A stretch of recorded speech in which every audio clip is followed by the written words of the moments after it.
Assalamualaikum warahmatullahi wabarakatuh. Perkenalkan, kami dari kelompok 1 akan mempresentasikan terkait dengan tugas akhir pada mata kuliah Interaksi Manusia dan Komputer yang berjudul Analisis Usabilitas dan Desain Antarmuka Website Decoding Indonesia. Sebelumnya, perkenalkan anggota kelompok kami. Yang pertama ada saya sendiri, Muhammad Zahra Mizardi dengan NIM 1222-0009. Yang kedua ada Nur Wahid dengan NIM 1222-0144. Yang ketiga ada Ego Umarel Tovani dengan NIM 1222-0103. Dan yang terakhir ada Marcel dengan NIM 1222-0017. Untuk bagian pendahuluan, pada latar belakang, pesatnya industri teknologi menuntut talenta digital kompeten.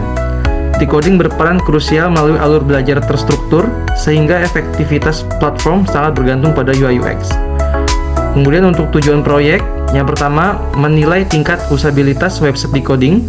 Yang kedua, menganalisis kualitas desain antarmuka seperti tipografi, responsivitas, dan konsistensi. Dan yang ketiga, mengidentifikasi titik hambat atau pain points pengguna. Dan yang terakhir, menyusun rekomendasi perbaikan berbasis data.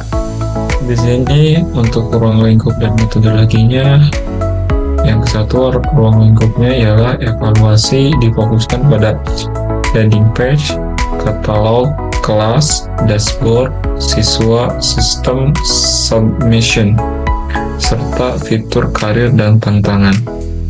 Untuk metodologi penelitiannya ialah ada dua. Yang satu kuantitatif, survei menggunakan score system, usability, scale, untuk mengukur kepuasan pengguna secara numerik.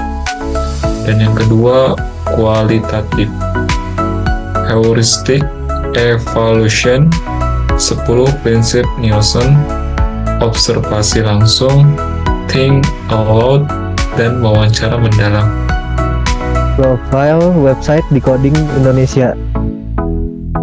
Deskripsinya yaitu platform edtech yang menjembatani kesenjangan kebutuhan industri dengan talenta digital melalui kurikulum standar global. Fitur utamanya ada learning path, alur belajar sistematis dari tingkat basic hingga expert. Lalu ada sistem submission, yaitu penilaian proyek secara manual oleh expert reviewer. Lalu ada decoding jobs, yaitu penyaluran kerja bagi lulusan terbaik. Lalu ada Academy Dashboard, yaitu pusat kontrol progres belajar, forum, dan sertifikat.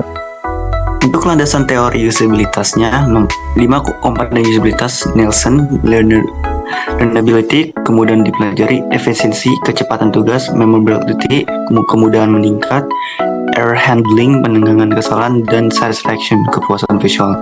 Prinsip desain antarmuka yaitu terbacanya kode menggunakan tipe huruf monoscape, navigasi intuitif, sticky navigation untuk melompat antar subbab, desain minimalis untuk mengurangi beban kognitif siswa. Oke, selanjutnya di sini ada hasil analisis kuantitatif atau skor SUS. Skor rata-rata SUS adalah 90,0.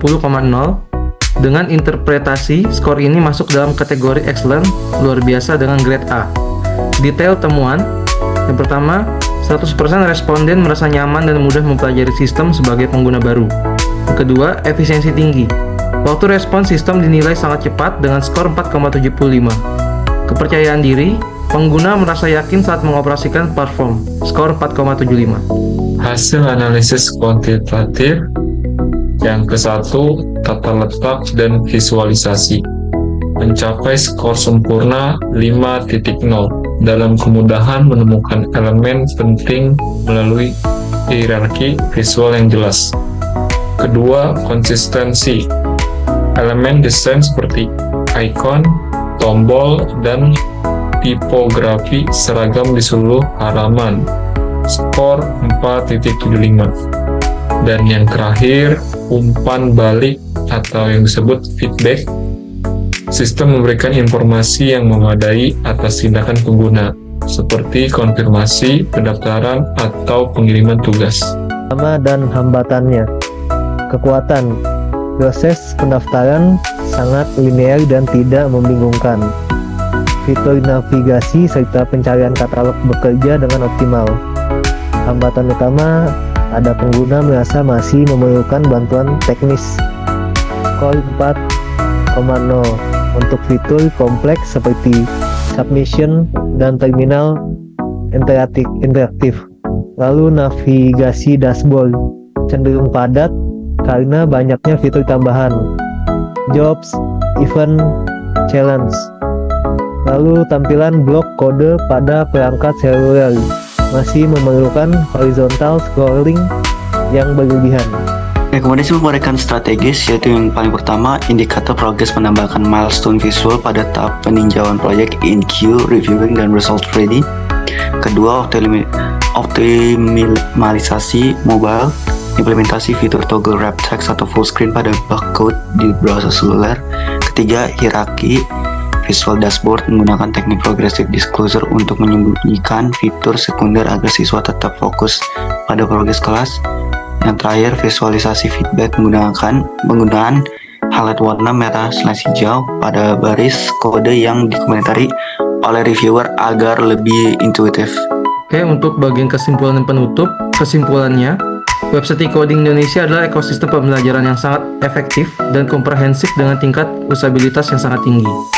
Harapannya, implementasi saran perbaikan diharapkan dapat meningkatkan tingkat kelulusan tepat waktu, serta kenyamanan belajar dalam durasi yang lama.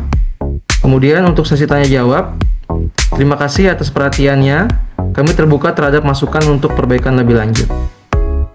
Demikianlah presentasi dari kelompok kami, jika dirasa ada yang kurang berkenan, mohon dimaafkan. Terima kasih, wassalamualaikum warahmatullahi wabarakatuh.